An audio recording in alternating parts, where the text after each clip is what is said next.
মুহাম্মদ রাসূলুল্লাহ বলেছে, রাসূল নবী দাবি করেছে আপনি কিছু মুজিজা দেখান।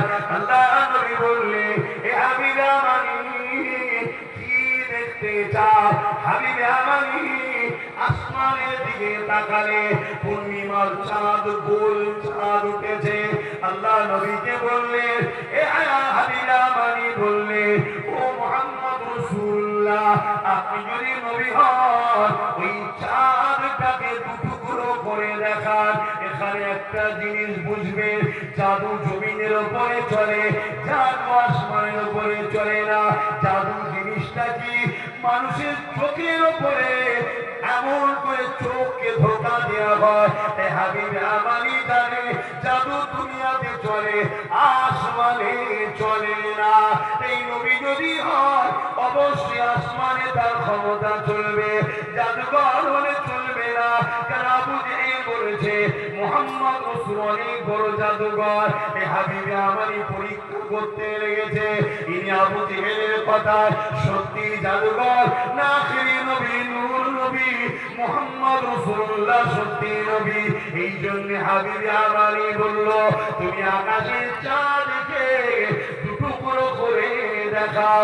আল্লাহ নবী নূর নবী নবী নবী আমার যখনই আঙুলটা ইশারা করলেন তুললে, সঙ্গে সঙ্গে চাঁদ নিজেকে নিজে দুটুকরো করে দিয়ে মুহাম্মদ রাসূলকে, যে চাঁদও ভালোবাসে মুহাম্মদ রাসূলের গোলামও যে চাঁদ, এই গোলামের প্রমাণ চাঁদ করে দেখিয়ে দিয়ে নিজেকে দুটুকরো সঙ্গে সঙ্গে করে দেয়। আরো জোরে বলো, আরো জোরে বলো।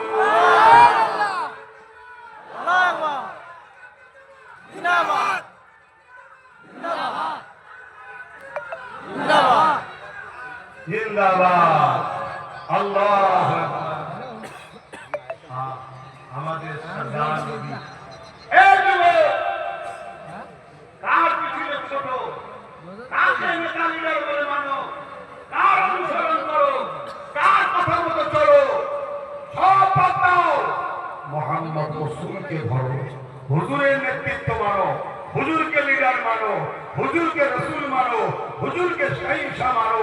হুজুর হুজুর হুজুর, নবী ছাড়া দ্বিতীয় কেউ আমাদের মডেল নয়। রাসূলকে ফলো করো। যারা রাসূলের সঙ্গে তোমাদেরকে যুক্ত চাইবে তাদেরকে নিয়ে জিন্দাবাদ দাও, তাদেরকে পিয়ার করো, তাদের কদমের কাছে বসো। আর যারা রাসূল থেকে তোমাদেরকে সরাতে চায় তাদেরকে টান মেরে ফেলে দাও। সে পৃথিবী বিখ্যাত মাওলানা হলো, টান মেরে ফেলে দাও। কারণ ইবলিস এত কিছু থাকার পরও আল্লাহ তাকে জাহান্নামী কাফের ঘোষণা করে দিয়েছে। কেন? আদম নবীকে সম্মান করেনি। আদম নবীর নবী মুহাম্মদ রাসূলকে যারা সম্মান করে না তারা কখনো পৃথিবী বিখ্যাত আলেম হলো কাফের ছাড়া অন্য কিছু না। আমার কথাই কি আপত্তি আছে? কেন?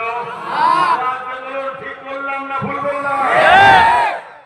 আমি দায়িত্ব নিয়ে চ্যালেঞ্জ দিচ্ছি, কোন মানুষ আমার সন্তানের দুনিয়ায় আলেম বানাতে পারে যে হুজুরের বিয়াদবি করার পরও ঈমান থাকে? আসো আসো, আল্লাহর জমিনের উপরে তোমার সাথে মুবাহিলা হবে, তোমার সাথে মুনাজারা হবে, তোমার সাথে আলোচনা হবে।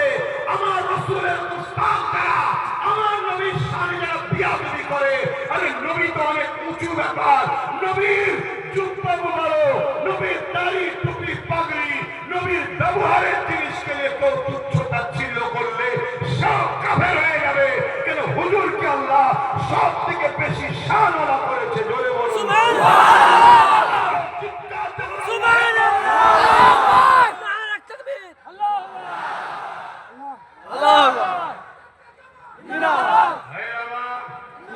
চমক দেখুনি, গিলটির চমক এখন বিশাল।